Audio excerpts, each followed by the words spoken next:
Okay, so here we are live once again with another G.I. Joe classified unboxing, and this is the Iron Grenadier. It says Cobra Iron Grenadier, but the Iron Grenadiers weren't originally Cobras. What they were Destro's private army, and I do have two of these, so I'm going to open up one of them now, and I'll open up the other one later.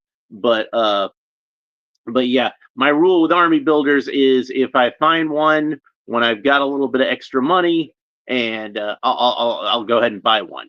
And that's either if I find them in the store or if I see one online for cheap. And the second one of these, well, I bought one of these at Walmart, and the other one of these I bought off Big Bad Toy Store because they had them on sale for a minute. I don't know if they're still on sale, but you know, might be worth checking. Anyway, go ahead and cut this piece of tape here. So there's the picture on the back with the Iron Grenadier looking all menacing with this machine gun, a whole a whole platoon of them behind him. We got some close-up details of the Iron Grenadier patch on his shoulder, which is different from what the original one was, and close-up on his pauldron there a little bit. Yeah, the original Iron Grenadier logo, since they were Destro's private army, was a picture of Destro's mask with the word Destro underneath it. Not very subtle. And I think it had a dagger through the whole thing. This has got two crossed swords, and it says Iron Grenadiers. So yeah, you can see it's a black, red, and gold color scheme. He's got like a skull on his belt buckle, very cool looking. The black, gold, and red color scheme, very accurate to the original Iron Grenadier figure, although this design does take some liberties. I'll get more into that when we're talking about the figure. Here's the image of the Iron Grenadier on the side. This is figure 132. By the way, I don't think I showed the picture of the Saw Viper on the side of the package yesterday, so there's a look at that for those of you who missed it. And got Destro's castle back behind here. Actually, Destro's name was over his mask because there's actually a picture of that logo on the flag. So yeah, that's right. Because the logo Destro became kind of like the hilt on the dagger that was on the emblem. So yeah, let's go ahead and open it up. And the original Iron Grenadier was designed in the late 80s. I believe those figures came out in 1988. So they definitely had like a very 80s sort of look about them. Like that sort of asymmetrical kind of look that was popular among costume and uniform designs in the 1980s. If you think about Star Trek: The Next Generation and how those uniforms had that kind of asymmetrical look, where like it had those jagged lines to them, which I did not realize when I was a kid. I didn't realize it until much later. I was like, oh, the Star Trek: The Next Generation emblem, the uniforms are supposed to look like the Federation Delta emblem. They're supposed to look like that. That's why they have that kind of weird jagged line in the middle, like Charlie Brown or something. No, it's supposed to be like a Federation logo, like that Enterprise Delta. Originally, that was the symbol of the Enterprise, not just the Federation or Starfleet or what have you. So this guy does reuse some parts, and like the arms, you see it's got those padded elbows. That is Airborne's arms. I guess because they wanted to have those padded elbows. And it does give them kind of the elastic cuff down at the end, which doesn't seem to really match this style of jacket very well, the elastic cuff. But, whatever. Destro can design his uniforms however he wants. And you can see that the Iron Grenadier has a kind of a close-fitting mask, almost like a balaclava, with like this gas mask goggle thing over it. And he has a tie, because there's a shirt and tie, because Destro wants his guys to be dressed as best as possible. Unlike those kind of asymmetrical '80s type of jumpsuits like I'm talking about. This guy has more of like a an old school uh, fascist type of military uniform. Reminds me of various bad guys we saw in World War II. We'll put it that way. But we got a long coat with a red lining and some red trim, and a double-breasted coat with some buttons on it. Very cool looking, very evil looking. He's a good looking villain. He's got gray pants, which these legs I believe are reused from the Crimson Guard. You can see that he's got the same distinct boots as the Crimson Guard. Since Destro is an enemy weapon supplier, and that could also cross into uniforms, and maybe he supplied the boots for the Crimson Guard. So since I got the figure out already, let's go ahead and talk about the articulation. So the Crimson Guard, the Iron Grenadier can look up. He can look down about that far. You can tilt his head kind of quizzically from side to side, rotate the head all the way around. And since this is G.I. Joe classified, he does have, I think, another joint here at the neck. Yeah, where he has a joint where the head meets the neck and where the neck meets the shoulders. So he's got lots of good articulation on the neck. Forgot to mention the butterfly joint when I was talking about the Iron Grenadier the other day, but he had the armor that kind of hit it, so I kind of forgot about it. But this guy's got a butterfly joint. Arms move forward and backward about that far, and his arms raised all the way up at the sides like that. Really good articulation there. And of course, they rotate all the way around to the shoulder. He's got a bicep swivel, so the bicep rotates all the way around. He's got double jointed elbows. That's about the range of motion you get at the elbows. He's got a wrist that rotates all the way around. And on the right wrist, it looks like he has. Is that? I'm just going to pull his hand off. I can see more easily that way. It's very glossy black, so it's difficult for me to see it. He does have an articulation that's a vertical hinge, but mine is like just completely frozen. It's not moving at all. So I figure that's probably because of this glossy paint that's on these hands. You can see how glossy these gloves are, and that's kind of stuck it together. So later on, probably once this video is over, I'll take my hairdryer and apply it to that. Yeah, the left hand has a horizontal hinge on it, and it's the same thing. It's just stuck fast. Like I can't budge this thing at all. So that's just going to have to wait for now. He's got an ab crunch, so you can bend forward about that far, bend backward about that far, and then he's got the waist articulation where the waist rotates all the way around and can kind of wobble around a little bit. It's kind of similar to how the joints were on a 1980s G.I. Joe, but it's not an O-ring. It's a ball and socket that's holding that together. He's got the cool drop-down hip articulation. I don't know if you can see that because of the jacket, but it does indeed drop down. And the Iron Grenadier can kick up about that far. So the jacket doesn't really seem to hinder his articulation as far as the hip joints go. So that's good. He can't quite do the splits because, he's got that long skirt. He does have a thigh cut, so the thigh rotates all the way around. He's got double jointed knees. And it's going to be kind of tricky for me to get him all the way because of the coat, but that's about the extent of that. He's got a boot cut, so of course the boot rotates all the way around.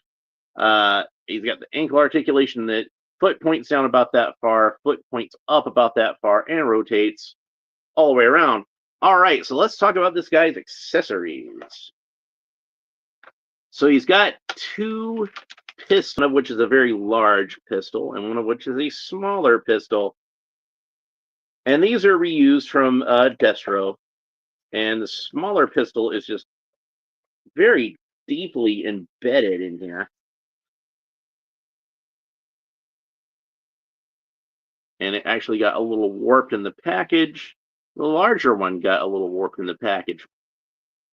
And these are both reused from the original Destro. This is the gold pistol that came with him originally. And, this pistol. He does not come with the Uzi that the original Iron Grenadier figure came with. The original vintage one came with an oversized Uzi, but this is a pretty good substitute for that, I think. Then we got this machine gun that I had never seen before. I opened up the figure that I saw this with, and I think that was is that Big Ben? I don't remember. It's a pretty neat little machine gun. It's double barreled, which a lot of people have a problem with, but I don't really have a problem with it because it's more of a fantastic sort of thing. Got the clip that comes out, and got this little handle that folds down there. So I'll probably wind up gluing that clip in because remember that one fell out when I opened up. God, what was that? I don't even remember what that figure was. But anyway, got the helmet with the kind of fin on top, like the original figure had. Only this one actually, you can see that there is some space in the fin, which I think is kind of interesting. Set that aside. And then again, deeply embedded in the package. God dang. Why did they put it in there like that? God. There, I got it out. I actually pulled the sword out of the sheath. Oh, there, I could have cut that tape. I don't know why I didn't. So this is the same sword and sheath that come with the Crimson Guard. And like I said, with that, I think it's supposed to be more of a ceremonial sword than anything else. But you can still have them use it as an offensive weapon. And I figure, the Iron Grenadiers, they would use it as an offensive weapon if they had to. And this machine gun, we definitely remember from that's the one that came with Big Ben. So pretty much all these accessories, except for the helmet, obviously, are reused from other figures. But that's fine, because Destro is the enemy weapon supplier, so he would probably be the guy who's selling these weapons in the first place. And if you remember the origin of Destro and why Destro wears the mask, is one of his ancestors what was sentenced to wear that mask as a punishment because he was selling weapons to both sides of a war, and they didn't like that, but they still needed the weapons from him, so they couldn't kill him. So instead, they just forced him to wear an iron mask for the rest of his life, and that became a symbol of the Destro house, and his ancestors would wear this iron mask, I guess, as a sign of defiance. And it became an honor kind of thing, a thing that they did as like a family tradition. So so yeah, and our modern day Destro is no exception. All right, so let's go ahead and have a look at some of these weapons. Now I see two kind of sheaths on the back here. And I think what you can do is he's got the backpack peg still on there from the Iron Grenadier, but the armor actually is bandolier, pauldron, whatever you want to call that, actually pegs into the backpack hole. But you can slide the I don't want to have it facing that way. Seems like it would. How would it be easier to grab a sword with a? Maybe that would be the way to have it with a handguard. But yeah, so you can put that on the back, or down here it looks like you can also put it through that. That does seem a little bit of a tighter fit. So I think you're intended to put it through the back. If I look at the picture on the back, it does have it over here at the side. There's a peg hole here, so you can put it there also.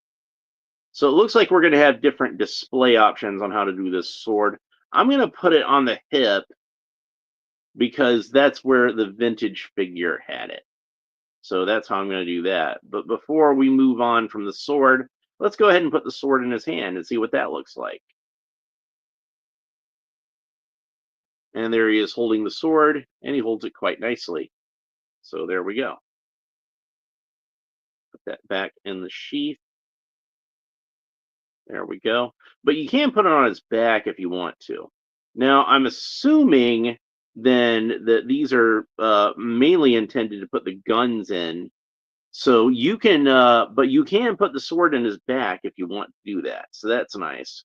So let's have a look at the two uh, handguns, and the larger one. This is the one that I think is supposed to be an homage to the gun the very original Destro came with. Uh, Bobby Wald, sorry, says, I don't know why, but mine, the Vader fanboy helmet, pops off too easily. Yeah, that might be a problem with mine too, but we'll get to that in a minute. So, but thanks for the warning, because I don't want to drop it in my floor. I hate dropping stuff in my floor. All right, so we can fit that gun into the little holster on his back fairly easily, and then we have the smaller gun, more like the size that a real handgun would be. And this is the one that was colored gold with the original Destro. And I put on my original Destro, I put this gun in the holster at his side, and I keep this one in his briefcase. Which I think this is actually supposed to go in the holster on his side, but you can fit this one in there, so I still do. All right, so then we can put the smaller pistol into the holster at the back of the belt. So that's how he stores all those weapons. I don't think there's any storage for the rifle or the machine gun, but let's go ahead and have a look at those. So got the rifle, little semi-automatic rifle. That's on a lot of figures before, but the only figure I remember seeing it in is, like I said, I think it was Big Ben that came with this one, and I do remember that the clip fell out. That fell in the floor. I don't like that. But since this foregrip is kind of small, it should fit easily into his left hand. And there we go. There he is with that. And I want to be careful with all that stuff because I don't want to drop anything. And I do know that both of those pieces can come off rather easily if you're not too careful with them. Like I said, I usually wind up gluing the clips in because I don't really need the I don't really need them being removable. Me personally, I can see how somebody might want to do that if they're like doing diorama stuff, but I don't generally pose figures as if they're like changing out their ammo usually. So this machine gun, it does have the two little bipod legs that fold out. So let's go ahead and do that.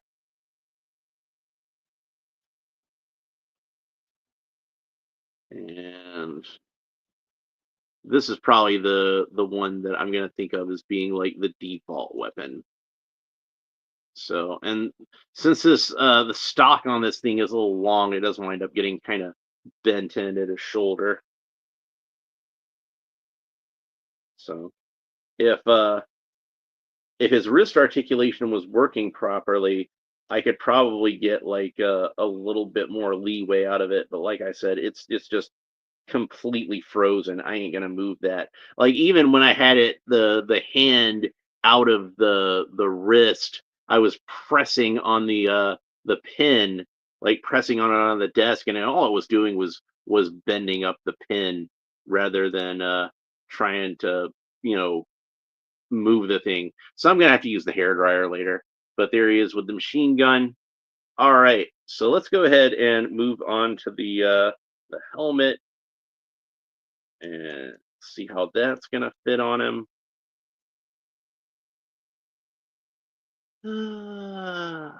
Okay, and it looks like mine's going on fairly snugly. It's not falling off, so yours might just be defective. It happens sometimes. I know sometimes I'll open one up and it'll have some kind of problem, but it seems like mine's staying on okay. Like it is pretty easy to pull it off. Like I don't have to put really any effort into that whatsoever. But maybe I'd look around and see if maybe there's some kind of like piece of plastic sticking out on one of those that's causing it to not fit as well. Maybe use a hair dryer, soften it up, make sure it's fitting on the head properly, that it didn't get too warped. But it seems like mine's doing okay. So that would be my unsolicited advice, since you didn't ask for it, but there it is anyway. All right. So go ahead, and I'm gonna put the other rifle, the submachine gun type rifle. I'm gonna put that in his left hand, so that way he's dual wielding. And I think that'll look cool in the thumbnail when I get that put together. But there's our Iron Grenadier all geared up. Got he can hold all his weapons at once, at least, even though there's no storage that I can see for the machine gun or the rifle when he's not using them. But since he is an army builder, you could arm up some of your Iron Grenadiers with machine guns, and some of them with the rifle, and do however you want to with them. So he's a pretty cool looking figure, and I'm happy with how he turned out. They definitely updated some aspects of him from the original, but I think that and since these are new parts, I don't think I've ever seen this torso before. Obviously, they did this just as an artistic decision. It's not like, say with the 25th anniversary Iron Grenadier, where they're like, well, let's just save some money and reuse this battle armor Cobra Commander body, since there's nothing else we can really use this for other than a battle armor Cobra Commander, unless we take some liberties and reuse it as an Iron Grenadier or something like that. And honestly, I thought those worked out really well. I thought that actually worked pretty well for, and Destro probably built that battle armor for Cobra Commander in the first place. At least in the continuity of the toy line. They didn't make up Fred 7 when they designed that was something Larry made up when he was writing the comic. So when they were designing the toy, they didn't know who designed it yet. They probably figured Destro designed it. But yeah, so he turned out pretty cool. Pretty Destro could have reverse engineered that shit anyway. Even if he didn't design it. But yeah, so he's a really cool figure. I actually think I like this design better than the original Iron Grenadier design, just because, like I said, the original one had very much of an 80s sort of look, and that's fine because it was the 80s. But this one to me feels a little more timeless, and I think if they'd done him as like a purely vintage style Iron Grenadier, he might have looked a little bit more out of place with the other figures. Bobby Wald says none of the guns are marked with the Destro or Iron Grenadier logo or Mars Industry. You think Destro would want them rocking his weaponry? Yeah, you would. So, and like I pointed out, like both these rifles have come with GI Joe figures before. So maybe Destro's still selling weapons to both sides. I kind of have this idea is that James McCullen of Mars Industries would be selling weapons to the good guys, while Destro is selling weapons to the bad guys, and they don't really know that they're the same guy. So, like in the comic book, it seems like it's common knowledge. Like everybody knows that James McCullen is Destro. They're the same guy. But maybe that's not the case in my continuity. maybe not as many. Maybe nobody knows. So maybe that's why, at least in my version, when Destro took off his mask and revealed himself to the Baroness, that's why she fainted, is because she didn't know that was her former lover, James McCullen, that had become Destro. So that might be the case. But I think the way Larry wrote it, that yeah, it was supposed to be that she already knew that was McCullen. So I'm not sure why she fainted. I never understood that. That was, maybe that's something where you got to read between the lines, like you got to do with a lot of Larry Hama's stuff. and figure stuff out for yourself. You got to think when you're reading those stories, and that's kind of part of the thing I like about them. Anyway, that's it for the Iron Grenadier. I hope you enjoyed it. I still have 2 more GI Joe figures to open up, and we're gonna get those done this week. So we got Leatherneck and we got Starduster, and then I guess I'll be moving on to some more DC comic stuff. We got a lot of superpowers, and we got a lot of DC Multiverse. So we'll be opening those up in the weeks to come. And I did finally get in the what will now be my second faker. Arrived in my pile of loot at Big Bad Toy Store.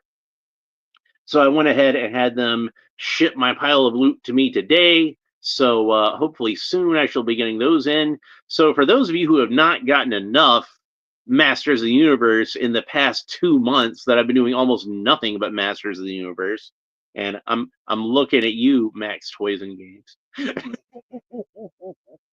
The other day was like, hey, where's Masters of the Universe? Well, I just had 2 months of it. What are you gonna do?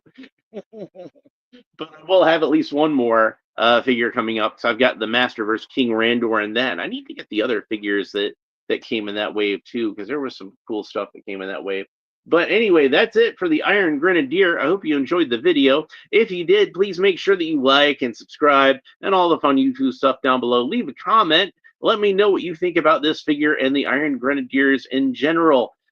Personally, I think it was kind of a cool thing that both Masters of the Universe and GI Joe did this. Is that, like, they kind of realized, I guess, that the villains tend to be the coolest figures. So why not make a second faction of villains so that the villains can fight each other, or maybe even the villains can team up with each other against the good guys, or maybe the good guys can team up with one faction of bad guys in an uneasy alliance against the third.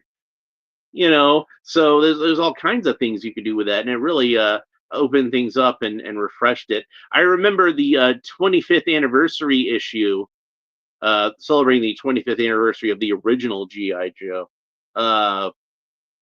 where the original GI Joe Joseph Colton made his first appearance in the Marvel comics, and I don't know, like Marshall Rogers must have gotten himself like an adventure team figure from a secondhand store, and and been drawing that, because he really did look a lot like the original toy. But at least the adventure team version with the beard, he looked like the adventure team commander, which is appropriate.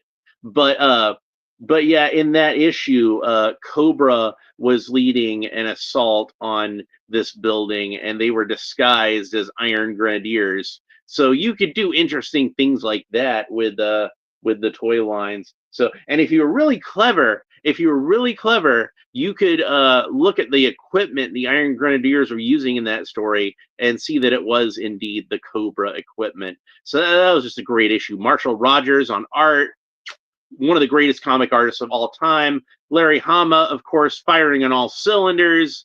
Nobody writes G.I. Joe better than Larry Hama, as far as I'm concerned. I'm such a snob about this. Hama comics are the real G.I. Joe comics, and everybody else is just writing an adaptation. But that's it for this episode. I hope you enjoyed it. We'll talk to you next time. Bye. All right.